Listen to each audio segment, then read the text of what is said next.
Bienvenidas y bienvenidos una vez más a la Parada ONU, la parada donde nadie se queda atrás. Yo soy Alejandro Pérez Moreno y me acompaña como siempre mi querida.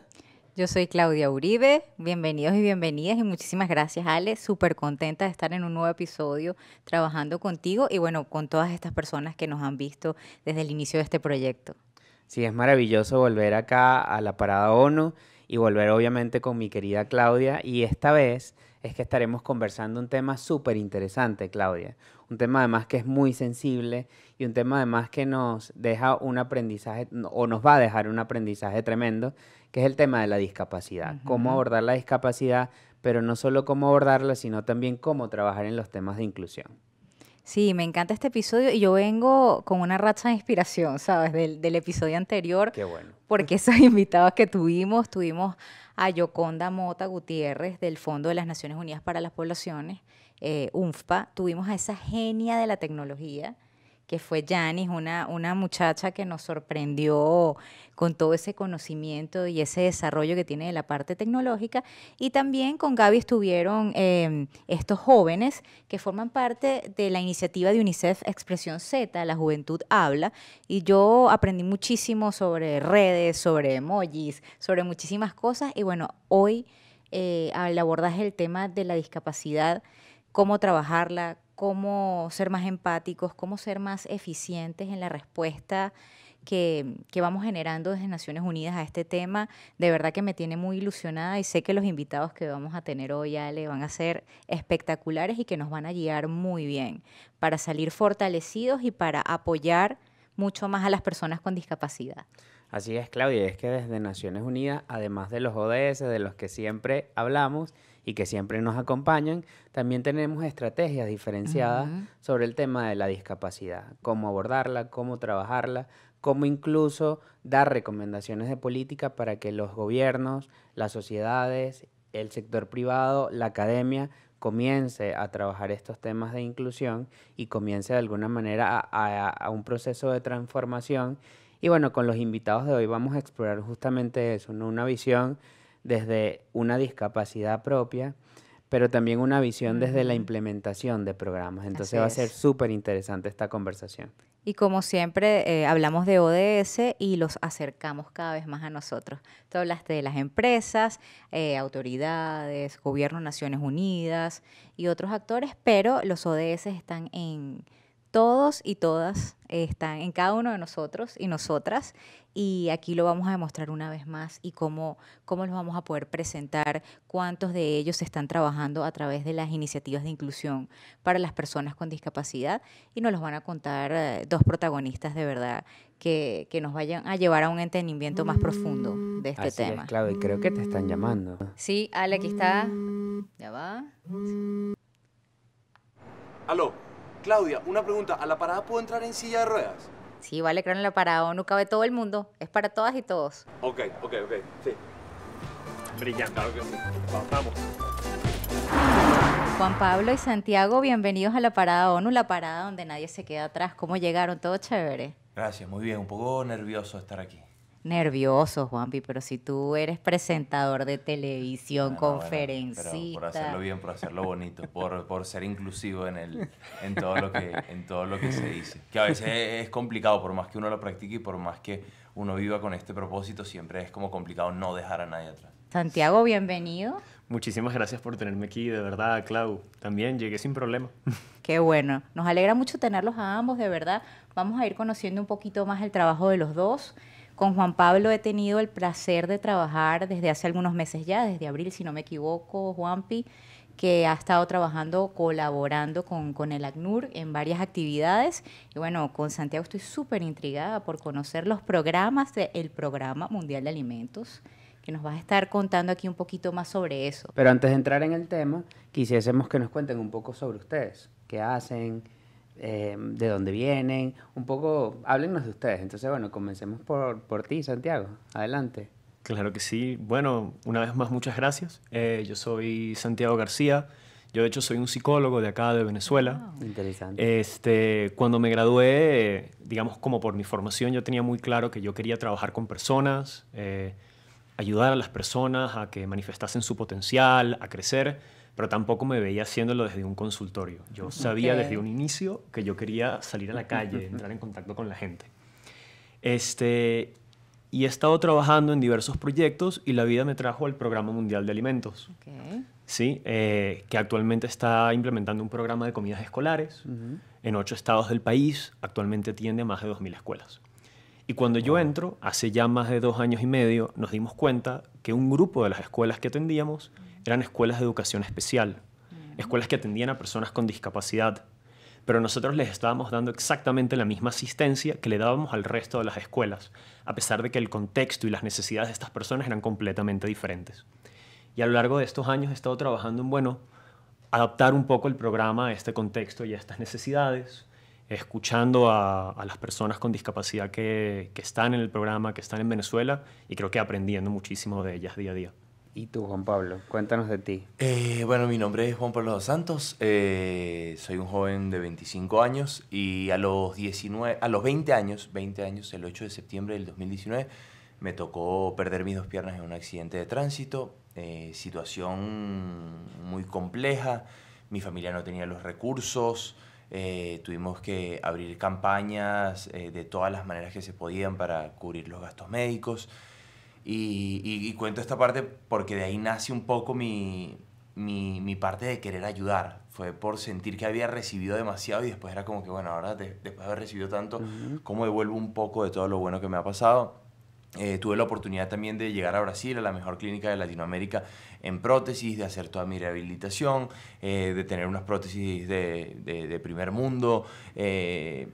Casi que recuperé mi vida en 6 meses y ya estaba de vuelta en Venezuela, ya estaba de vuelta en la universidad, ya estaba trabajando otra vez. Pero bueno, más que eso fue como recuperar un poco la alegría, recuperar un poco mi actitud, porque creo que la recuperación física la mayoría de las veces es un poco más rápida que la interna, que la espiritual.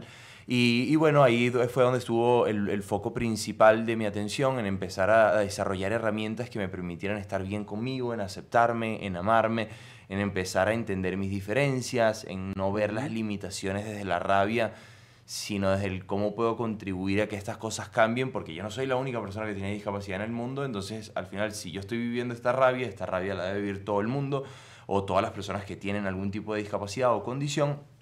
¿Y qué puedo hacer yo para sumar un granito de arena a esta lucha y que la vida de todas estas personas sea un poco más fácil?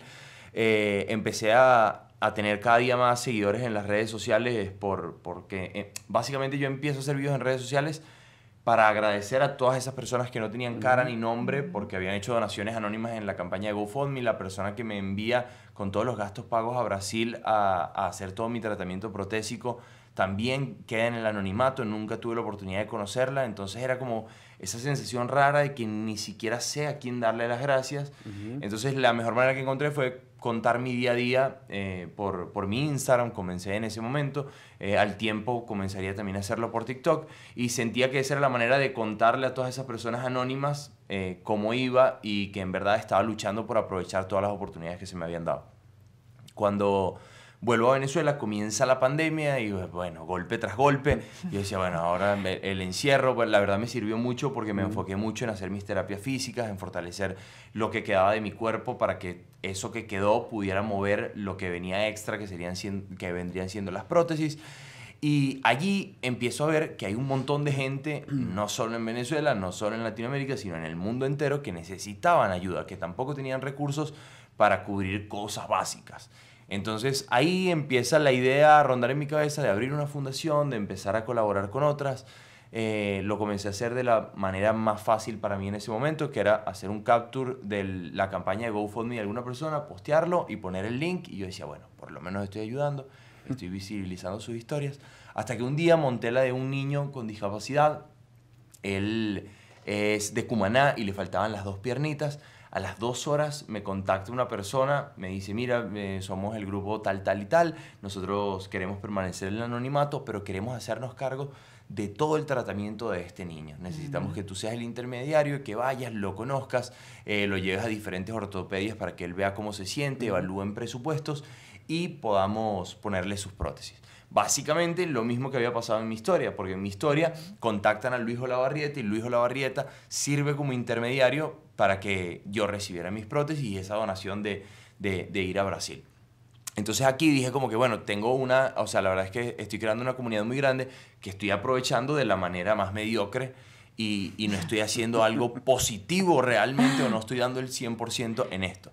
Entonces empecé a plantearme cuál sería la mejor forma hasta que empiezo a ver un poco de estructura. La verdad, abrir una organización, una fundación acá en Venezuela es algo complicado. Empecé a empaparme de eso, empecé a ayudar a más niños y a día de hoy creo que hemos ayudado a 32 o 33 niños a volver a caminar, a tener sus prótesis, a cientos de muletas, andaderas, sillas de ruedas. Y bueno, creo que la lucha va un poco por eso y por eso me siento tan identificado con el trabajo que hace Claudia, con lo que hacemos con ACNUR, y es que básicamente todo el mundo tenga su espacio, que básicamente todo el mundo tenga las mismas oportunidades, que entendemos que es muy complicado, pero bueno, nosotros podemos aportar ese granito de arena para que sea un poco más posible. No, Juan, y tú sabes que dices algo de que ayudaste a estos 32 niños y niñas, entiendo.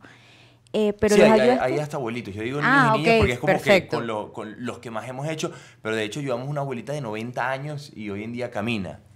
Perfecto. Esa es la ayuda que tú has dado en lo físico, ¿no? Digamos, en el ámbito físico de la discapacidad. Pero yo siempre digo que Alejandro es mi mini posgrado ONU, pero tú eres mi mini posgrado en discapacidad, porque la ayuda que Juan Pablo lleva a las comunidades y a su comunidad virtual trasciende el ámbito físico y abarca un poco el área de experticia de Santi. Yo metiéndote aquí en el consultorio, Santi, perdón, que tú te saliste, que es la parte psicológica, claro, la resiliencia y el mensaje. O sea, lo he visto, yo seguía a Juan Pablo desde hace muchísimo tiempo, después lo vi en acción en comunidad, porque bueno, para quienes no lo saben, ACNUR es la Agencia de las Naciones Unidas para los Refugiados, y bueno, Juan Pablo nos hizo el honor de acompañarnos a una comunidad de acogida de personas refugiadas tradicionalmente, cercana a Caracas, y Juan Pablo llevó su mensaje de resiliencia a madres y padres de niños y niñas, o a niños y niñas de madres y padres refugiados, y otras personas en situación de vulnerabilidad, y el mensaje de Juan Pablo fue realmente muy poderoso. Vi conexión inmediata, lágrimas, aplauso, fervor, ganas de seguir adelante. Entonces realmente es muy difícil escuchar a Juan y no querer hacer más, o sea, inspirarte, entender. También nos ha apoyado mucho en discusiones acerca de cómo vemos la respuesta para personas con discapacidad en situaciones de desastres socionaturales, etcétera. De verdad que Juan Pablo ha contribuido muchísimo con nosotros y también ha abarcado otro trabajo o nos ha ayudado a llevar este mensaje de no dejar a nadie atrás desde el punto de vista de Naciones Unidas como un todo, no solamente en el ACNUR, y estamos muy agradecidos con él y estoy segura de que, bueno, de que muchas personas se van a identificar con este mensaje que él nos está trayendo hoy y que quiere compartir con todas y todos ustedes. Mira, no, gracias. Y para mí siempre tener la posibilidad de hacer ese tipo de cosas es un regalo. O sea, yo no estoy dando nada, yo estoy, por el contrario, recibiendo y busco agradecer, porque ya estuve en la posición de el que necesita y va y pide ayuda para recibir, y hoy en día que puedo estar en la posición de dar, es como que no, tengo que dar y dar gracias además de estar en esta posición y no en la que estaba antes. Entonces creo que partir de esa gratitud con lo que tengamos, poco o mucho, es primordial para poder llegar y seguir alcanzando las cosas que queremos. Y mira, sí, en esas comunidades creo que uno aprende muchísimo yo, a pesar de tener una discapacidad, siempre sigo aprendiendo sobre la discapacidad, porque es como complicado conocer todo lo que abarca la discapacidad. Claro, ¿no? Y bueno, interesante un punto que ambos han tocado, ambos han traído a la mesa, que es el tema de la inclusión. Nosotros como Sistema de Naciones Unidas hemos venido trabajando en diferentes ámbitos. Bueno, ustedes saben que les hemos contado en la parada que Naciones Unidas es un universo infinito de temas, pero uno de los temas con los que trabajamos con mucha seriedad es el tema de la inclusión de personas con discapacidad, porque es un tema que además nos preocupa como organización, pero que también es un tema que preocupa a los estados que hacen vida en la organización. Entonces, bueno, quisiera preguntarle un poco a Santiago, aprovechando también su background académico, ¿cómo nos aproximamos a entender este tema de la discapacidad? ¿Por dónde empezamos? Sí, yo creo que ya aquí con lo que Juan Pablo decía tenemos dos grandes cosas que es importante resaltar. La primera, es que hay un potencial enorme y hay muchísimos recursos en las personas que tienen discapacidad. Muchas veces los vemos desde un punto de vista como muy asistencialista o quizás no desde la incomprensión, creo yo, que viene, como es algo desconocido, algo de lo cual uno, como tú bien dices, Sí, va aprendiendo como desde todos un los lugar, días. desde un lugar lejano, como que él está allá. Entonces, para mí, el primer paso viene a tener como la humildad necesaria para darse cuenta, esto es un mundo que yo no conozco. Y lo primero que tengo que hacer es escuchar. O sea, al final, quienes saben qué necesitan, quienes tienen las capacidades para superarse, quienes tienen las capacidades para continuar, son estas mismas personas. Y si yo no me tomo el tiempo de escucharlos, nunca voy a poder verdaderamente empatizar con ellos. Así es. ¿Sí? Y en segundo lugar, este tema del estar dispuesto a cambiar nuestros modos, ¿sí? Porque si pensamos en la discapacidad, creo que va más allá del físico que tiene la otra persona, de las características físicas que conforman la discapacidad, sino del entorno, ¿sí? Tenemos un entorno que tiene barreras sociales, que tiene barreras físicas de múltiples estilos. Y al final, si esas barreras no estuviesen ahí, esa característica física no sería una discapacidad.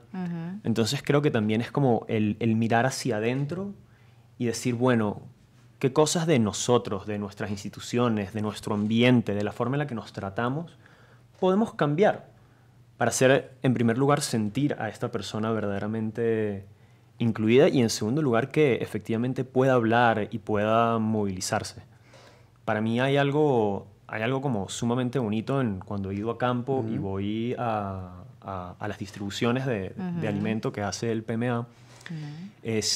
Y es ver cuando a una persona con discapacidad auditiva, por ejemplo, uno de los trabajadores que está en la distribución le habla en lenguaje de señas y su cara cambia. Es como, tipo, me reconocieron, me vieron, hablan mi idioma. Y hay algo como muy, muy humanizante en esa simple acción, ¿sí?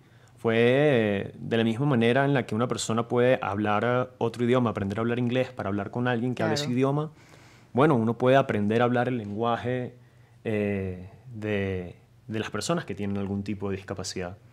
Y al hacerlo, creo que es como una de las formas más fuertes en las que podemos ejercer como el principio de humanidad. Están poniendo a las personas con discapacidad en el centro de la respuesta, no necesariamente los conceptos. Tú te estás permitiendo, los conceptos se van desarrollando sobre la marcha, ¿no? Sabemos que tenemos todo un marco teórico, etcétera, pero bueno, aquí en La Parada siempre hemos querido simplificar un poquito temas que suenan a veces como que están muy lejanos, con terminologías, etcétera, pero tú mismo lo estás diciendo, yo he ido a escuchar, yo he ido a observar, yo he ido a interpretar lo que está pasando y a partir de allí he podido trabajar para colaborar, para ayudar. Juan tiene una teoría muy interesante sobre el entorno, sobre la familia, sobre el amor y sobre la protección en el desarrollo de las personas con discapacidad. Él hizo un video que puede haber sido un poquito polémico sobre el amor, pero yo voy a dejar que él nos cuente. Sí, bueno, primero sobre la infraestructura, yo siempre me gusta decir que quizás no nos damos cuenta, pero construimos un mundo en el que ni siquiera nosotros mismos vamos a poder vivir. Y por lo general, en cualquier momento de la vida, todos vamos a llegar a ser de cierta manera discapacitados. Bien sea por nuestra edad, por condiciones físicas que vayan pasando. Ese edificio que tú hiciste de 10 pisos, que solamente tiene escaleras, probablemente ni siquiera tú vas a llegar al 10º piso cuando tengas 80 años. Entonces, básicamente estamos construyendo un mundo en el que ni siquiera los que lo construyen van a poder vivir. Entonces, ahí es donde yo creo que va un poco un mundo para todos, que me parece como la manera más simple de explicarlo. Y la otra parte es algo que me gusta decirle mucho a los padres de los niños con discapacidad, y es que a veces una de las cosas que más limita a una persona que tiene cualquier tipo de diferencia o condición es el amor. Porque después que su padre, su familia, su entorno se da cuenta que esta persona tiene cierta diferencia, quieren como protegerlo demasiado de todo lo que pueda hacerle daño. Entonces, por ejemplo, yo sé que mi hijo cuando camina como que cojea un poco. Entonces, yo trato de meterle 3 plantillas al zapato, en vez de buscar una solución, en vez de explicarle que, bueno, que esa es su manera de caminar, que pueden haber soluciones, que él tiene una diferencia. Entonces, yo trato de ocultarlo y para que nadie lo vea, para que nadie... Entonces, si el niño está en silla de ruedas, por lo menos como estoy hoy yo, que vine en silla de ruedas, entonces le ponen una mantita como aquí sobre las piernas, como para que nadie vea lo que está pasando ahí abajo. Entonces, el niño nos... Ojo, todo esto desde el amor de familia, de madre, de no querer que la persona que sufre la discapacidad, su hijo, su sobrino, su primo, sufran esas miradas o ese desprecio, pero a la vez le estás negando la oportunidad de aceptar su condición, de aceptar lo que él tiene. O sea, y al final, si esto es lo único que tengo, ¿qué es lo mejor que puedo hacer con eso poco o mucho que tengo? Entonces yo siempre digo, como familia, como entorno, lo mejor que podemos hacer con estas personas es dejar que ellos exploren. O sea, lo que decías de escucharlos, deja que lo intenten. No, yo no puedo. No, inténtalo. Y al final es eso, o sea, que la persona intente, o sea, no le digas hasta dónde puede llegar, que él mismo tenga la valentía de descubrirlo. Y pasa con todas las diferencias. Al final, si tú tienes una diferencia que no te gusta y puedes cambiarla, bienvenido sea el cambio, o sea, puedes hacerlo. O sea, trabaja por cambiar eso que no te gusta de ti, bien sea algo físico, lo que sea, pero si tú tienes algo de ti que no puedes cambiar, por ejemplo, haber perdido mis 2 piernas, o sea, yo llego a un punto que dije, o sea, Juan Pablo, tienes que dejar de odiar verte al espejo. O sea, eso es lo que vas a ver por el resto de tu vida. O sea, tus piernas no van a crecer, ni que las metas en abono, ni que las dejes toda la noche en agua. O sea, tú no eres una lagartija. Nada de eso va a pasar. Entonces, o aprendes a amarte así como estás y entiendes que esto es lo que hay ahora, o vas a vivir una vida miserable, porque no vas a soportar verte ni tú. Entonces, es una de las cosas que escribí en mi libro, y es, si nosotros no sabemos quiénes somos, ¿cómo queremos que los demás nos vean? Y impacta mucho la actitud que nosotros le estamos poniendo a nuestras adversidades, la manera en cómo las otras personas nos ven. Porque obviamente uno va a ver con cierta lástima o con cierta... preocupación, quizá, por lo que comentabas de la familia. Angustia a una persona que está pasando por cualquier situación difícil, ni siquiera hablemos de discapacidad, si ella está triste, deprimida. Pero cuando nosotros vemos una persona que está pasando por una situación complicada, pero está tratando de buscar las herramientas, de encontrar esas herramientas, de buscar la manera de salir adelante a pesar de todo lo que pasa, lo que genera es admiración. Y al final todos estamos en esa posición, en decidir qué actitud le queremos poner a cada momento de nuestras vidas. Y obviamente es retador poner buena actitud en momentos complicados, pero bueno, ese es el reto de vivir, lo que hay. Claro, no, Juan Pablo, excelente. Además que eso que nos comentas se puede aplicar a muchos ámbitos de la vida. El tema del amor, pero me llamó muchísimo la atención el tema de la construcción del mundo, que el mundo no está hecho ni para los que lo construyen. Ni para los que lo construyen. Y bueno, ahí creo que afortunadamente, y aquí Claudia posiblemente esté de acuerdo conmigo, hemos planteado desde Naciones Unidas estrategias y agendas que nos permiten hacer de ese mundo un mundo más vivible, ¿no? Y justamente hablamos siempre de los Objetivos de Desarrollo Sostenible, es nuestra hoja de ruta, es nuestra carta de navegación, y yo creo que se aplica también a esto que tú comentabas, ¿no? Cómo aprovechamos estas herramientas para hacer ese mundo más vivible para todas y para todos. Cuéntanos un poco, ya más aterrizado, esos programas que ustedes están implementando. ¿Qué buscan? ¿Cuál es el impacto? ¿Y cómo eso de alguna manera pretende transformar la vida de las personas? Sí, claro, por supuesto. El Programa Mundial de Alimentos es la agencia de Naciones Unidas, cuyo mandato es garantizar la seguridad alimentaria de las poblaciones más vulnerables. Se guía bajo los 4 principios humanitarios: humanidad, imparcialidad, neutralidad e independencia. Sí. Correcto. Correcto, 20 puntos. Como no los confundí. Aprobado. Y aquí en Venezuela particularmente entra con un programa de alimentación escolar. Estamos en escuelas públicas distribuyendo canastas de alimentos y también haciendo platos servidos. En escuelas iniciales, primarias y mixtas. Y también en escuelas de educación especial, como venía hablando anteriormente. Cuando empezamos a trabajar con las escuelas de educación especial, nos dimos cuenta de que, bueno, necesitábamos un trato diferenciado para estas personas, como expliqué hace un inicio. Y empezamos a un poco, en primer lugar, a buscar entender cuáles eran estas necesidades y qué adaptaciones nosotros podíamos hacer al programa. Para esto creo que ha habido, como dije anteriormente, un aspecto clave que ha sido la disposición y el liderazgo para interactuar con las comunidades de personas con discapacidad, de nuestros beneficiarios a través de consultas participativas. Y también hemos hecho 2 alianzas importantes, una con la Fundación Vanessa Peretti, que es una fundación de personas con discapacidad aquí de Venezuela, con personas con discapacidad quienes nos asesoran técnicamente en cómo podemos adaptar nuestro programa, y la organización Humanity and Inclusion, que esta es una organización internacional, pero también expertos en inclusión en la discapacidad y que ahorita son un socio implementador nuestro y está de hecho implementando este programa en escuelas de educación especial. Y nuestro programa tiene 3 grandes componentes. El primer lugar es un componente de asistencia alimentaria. Programa Mundial de Alimentos, damos alimentos. Comida, sí. Exactamente. Y ricos además. Exacto. Exactamente. Sí, sí, sabroso. Habría que probar. No, está bueno. Esta asistencia creo que va dirigida a la familia de personas con discapacidad. Creo que me llamó mucho la atención lo que decías del amor y de la importancia de la familia en este entorno.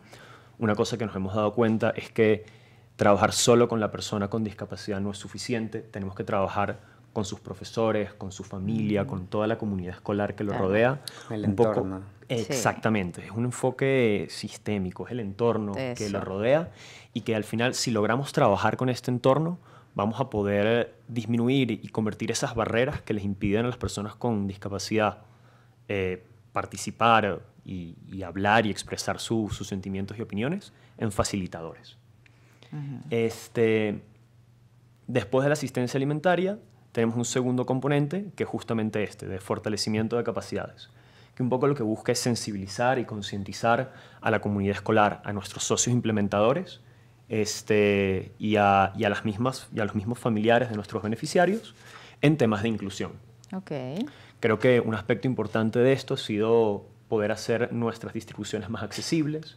Entonces estamos fortaleciendo las capacidades de nuestros socios implementadores en que la información que transmitamos tenga múltiples canales que les permita a las personas con discapacidad acceder a ellos, intérpretes de lenguaje de señas, audios, hemos hecho pequeñas iniciativas con braille también. Por supuesto, ya el acceso más físico al lugar donde estamos distribuyendo alimentos. Y por último, también estamos trabajando un componente de medios de vida. Hemos hecho... Sí. Excelente. Eso sí, un programa muy... Cuenta un poquito qué es medios de vida. Claro, eso. voy a eso. Es una historia larga. Estamos desmenuzando los términos. Los programas de medios de vida, un poco lo que buscan es no solamente brindar asistencia alimentaria, sino fortalecer las capacidades que tienen estas familias y estos beneficiarios en sostenerse económicamente y proveerse a sí mismos de alimento y satisfacer sus necesidades. Entonces damos formaciones en temas de emprendimiento para que familiares de personas con discapacidad, principalmente mujeres, por supuesto, puedan emprender, vender productos en sus comunidades y tener un ingreso. Y lo estamos haciendo en estas escuelas con familiares de personas con discapacidad. Un poco buscando también seguir fortaleciendo ese sistema, esa familia, esa comunidad. Excelente, excelente. No, yo les quiero preguntar algo. Quizás es un poco amplio, pero ¿qué falta por hacer? ¿Qué más podemos hacer por la discapacidad? Quizás 1 o 2 claves que se les ocurra, lo primero que se les venga a la cabeza. Vamos a empezar por ti, Juan Pablo. Vamos a ponerte rápidamente en desafío. ¿Qué carita puso? A mí siempre me gusta poner la pelota de nuestro lado, de las personas con discapacidad. Excelente. ¿Cuál es el lado correcto? Los que necesitan que la cosa cambie, que la cosa sea más accesible y que haya más oportunidades somos nosotros. Entonces, yo parto desde el punto de que nosotros somos los que tenemos la responsabilidad. Tú decías algo muy importante y es tener la disposición de escuchar. Y yo le digo algo muy importante siempre a las personas con discapacidad y es, ¿y tú has dicho que eso te cuesta? ¿Y tú a alguien le has comentado que tienes esta necesidad, que tú no puedes entrar a ese lugar? ¿O por qué no vas? Aunque, o sea, no, pero es que a mí me gusta y siempre he querido ir, pero están las escaleras. Bueno, no importa, ve, te pones frente a las escaleras y va a salir alguien que te ayude. O llévate 2 amigos que te ayuden, que seguro te sobran, y lo haces. Y así les demuestras a ellos que tienen un negocio que no es accesible. Por dar el ejemplo más burdo que se me ocurre. Pero al final está de nuestra... Mucha gente dice, qué increíble que llegaste a la televisión siendo discapacitado. Es primera vez que... Persona con discapacidad. También sí, yo siempre me confundo en estos términos. Pero, y me dicen, qué increíble que lo hiciste. Y yo le dije, en verdad sí que increíble. Y no sé por qué fui el primero, porque seguramente que antes ya pasaron miles de personas talentosas y con buen oratorio y con buena presencia y que seguramente estaban dispuestos a hacer lo necesario para estar aquí. Pero quizás esas personas no tuvieron el atrevimiento, el descaro, el desparpajo de proponerse para este tipo de cosas, quizás por nuestros propios prejuicios. Entonces, al final yo creo que nosotros desde nuestro lugar, ver más lo que nosotros tenemos que hacer para que allá afuera nos entiendan que asumir que ellos deberían entendernos. Y aquí parto desde el punto de que yo ya no tuve discapacidad. Por 20 años de mi vida yo no tuve discapacidad. Y yo no entendía y no estaba la realidad de entender a una persona discapacitada frente a mis ojos. Es más, si te soy sincero, nunca recuerdo haber visto a una persona con prótesis. No sé si tengo algún recuerdo de compartir con alguien en silla de ruedas. Entonces yo digo, a la vez, también nosotros tenemos que salir al mundo, tenemos que mostrarnos, demostrar cuáles son nuestras capacidades, porque al final, mientras la gente vaya viendo más personas con discapacidad, más personas en negocios, establecimientos o haciendo cosas productivas y magníficas en silla de ruedas, con prótesis, en muleta, en andadera, se van a dar cuenta que, mira, estas personas igual tienen talentos. Yo digo siempre, lo que está en nuestras manos, y lo que está en nuestras manos es descubrir nuestros talentos, explorar nuestras virtudes y salir allá afuera y demostrárselas al mundo. Y después el mundo poco a poco se irá dando cuenta. De hecho, creo que si me preguntan lo que hace falta, para mí es como hace falta liderazgo de personas con discapacidad en estos temas. Creo que... Correcto. A ver, al final hace falta también como un poco de humildad y entendimiento. Yo no tengo una discapacidad. Y este espacio, sin ti aquí, no tendría el más mínimo sentido, en mi opinión. Bello, bello. Así Porque es. al final, digamos que lo mejor que nosotros, que las personas que no tenemos una discapacidad podemos hacer es, en primer lugar, creo que lo que tú decías, como formarnos, empezar a aprender cuántas veces hemos estado equivocados, y buscar abrir mesas en las que todos nos podamos sentar, en donde, bueno, yo sé de seguridad alimentaria, pero me he sentado también con múltiples personas que tienen discapacidad y ellos saben de este tema. Ellos me dicen, mira, no es por este camino, es por este. Okay. Y en ese diálogo, en esa toma de decisiones en conjunto, es que en verdad logramos cambiar un poco la sociedad en la que vivimos. Y yo creo que esa es la clave. Mira, yo creo que la combinación perfecta para trabajar el tema de la discapacidad es más oradores como Juan Pablo y más oyentes como Santiago. Porque de verdad... Ganadora. No, totalmente. Line-up ganadora aquí. Porque si no hubiese personas que se interesaran desde esa humildad, tú estás hablando de la humildad para pedir ayuda, ¿sabes? Así sea Juan Pablo dos Santos, que tiene una comunidad de 4 millones de seguidores entre tus 2 redes, algo así, por ahí va. Un poquito más, pero... Perdón, discúlpame, me quedé corta. Y una persona que tiene una licenciatura en psicología, etcétera, que tiene muchos años trabajando en Naciones Unidas, pero que se baja del pedestal y dice, no, yo voy a escuchar porque, claro, yo tengo un conocimiento teórico, pero me hace falta lo vivencial y yo lo quiero empalmar y yo lo quiero abarcar y yo a partir de ahí voy a trabajar. Entonces yo creo que esa es una fórmula ganadora, una fórmula de éxito. Y tu obra, Juan, o sea, me emociona mucho ver tu libro, no lo he leído, no lo abrí porque iba a ser un spoiler seguro, entonces me voy a poner a hablar de más, yo no me quiero meter en problemas, pero me emociona y me enorgullece, y yo quisiera ver más productos así de personas con discapacidad. Creo que es muy interesante porque al final no se puede encasillar la discapacidad en un solo término, es un mundo sumamente diverso. Exacto, sí. Tenemos múltiples necesidades, múltiples personas. Creo que para nosotros uno de los principales retos es que tenemos discapacidades cognitivas, auditivas, visuales, motoras. Y bueno, todo esto se une, se mezcla en una sola escuela. Entonces, cómo lograr atender a cada una de estas personas es como uno de los retos que estamos encontrando. Entonces, al final, como poder hacer múltiples programas donde todos puedan tomar en cuenta la presencia de personas con discapacidad, creo que es el futuro, creo que requiere trabajo y lo estamos haciendo. Contamos con Santiago para que siga escuchando. O sea, eso es lo que eso me quedó claro del podcast de hoy. Ale, yo creo que tenemos ¿Llegó el fórmula. momento? Sí, llegó el momento. Llegó el momento. Lánzalo. ¿Están preparados? ¿De qué? Llegó el momento del reto de la parada 1. Vamos a ver si están preparados o no. Pero bueno, el reto es, imagínense que ustedes se están subiendo en un autobús y tienen que explicarle a ese autobús entero en 30 segundos qué es la inclusión para personas con discapacidad. Empiezo Santiago, por la otra empecé yo. Vamos con Santiago. A ver, ok, creo que yo lo veo de esta forma. Como, imagínense que van a tener una entrevista de trabajo. Es además el trabajo de sus sueños. Ustedes han estudiado para esto. Saben lo que tienen que hacer, tienen todas las capacidades. Y llegan a las entrevistas y les empiezan a hablar en cantonés. O en lengua de señas. Tendrían la oportunidad, si quieren, de acceder al trabajo. O sea, serían siquiera considerados. Yo creo que en esto consiste un poco la inclusión, sobre todo en el mundo en el que estamos trabajando acá, en desarrollo.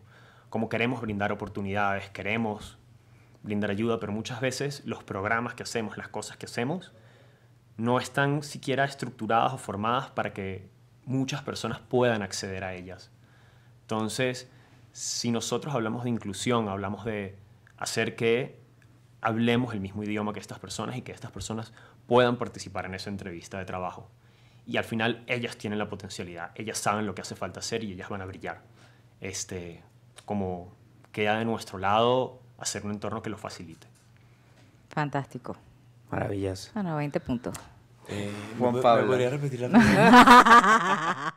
Te estás subiendo en el autobús y el autobús está repleto. No me pude subir al autobús, no tenía Rambo. No, ese sí, porque ese es el de Naciones Strike Unidas. para la Ese es el de parada. Naciones Le Unidas. abrimos la rampa, muy bien. Sí, el de Naciones Unidas está adecuado para Y personas tengo con que discapacidad. explicar lo que es la discapacidad. Tienes que explicar cómo incluir a las personas con discapacidad. Al autobús, danos el tip. Mira, me acabo de inventar algo en mi mente mientras escuchaba a Santiago. Y yo creo que les diría, al final, tener discapacidad es haber perdido algunas capacidades. ¿Acaso una madre que tiene 3 hijos y pierde un hijo deja de ser madre? Por el contrario, la persona que tenía capacidades y perdió alguna o algunas no deja de tener muchas otras. ¿Y por qué dejar de tratar a esta como madre o quitarle el título igual que a esta? Si sigue teniendo otras. Entonces, al final es eso, entender que la persona que perdió capacidades sigue teniendo muchas otras.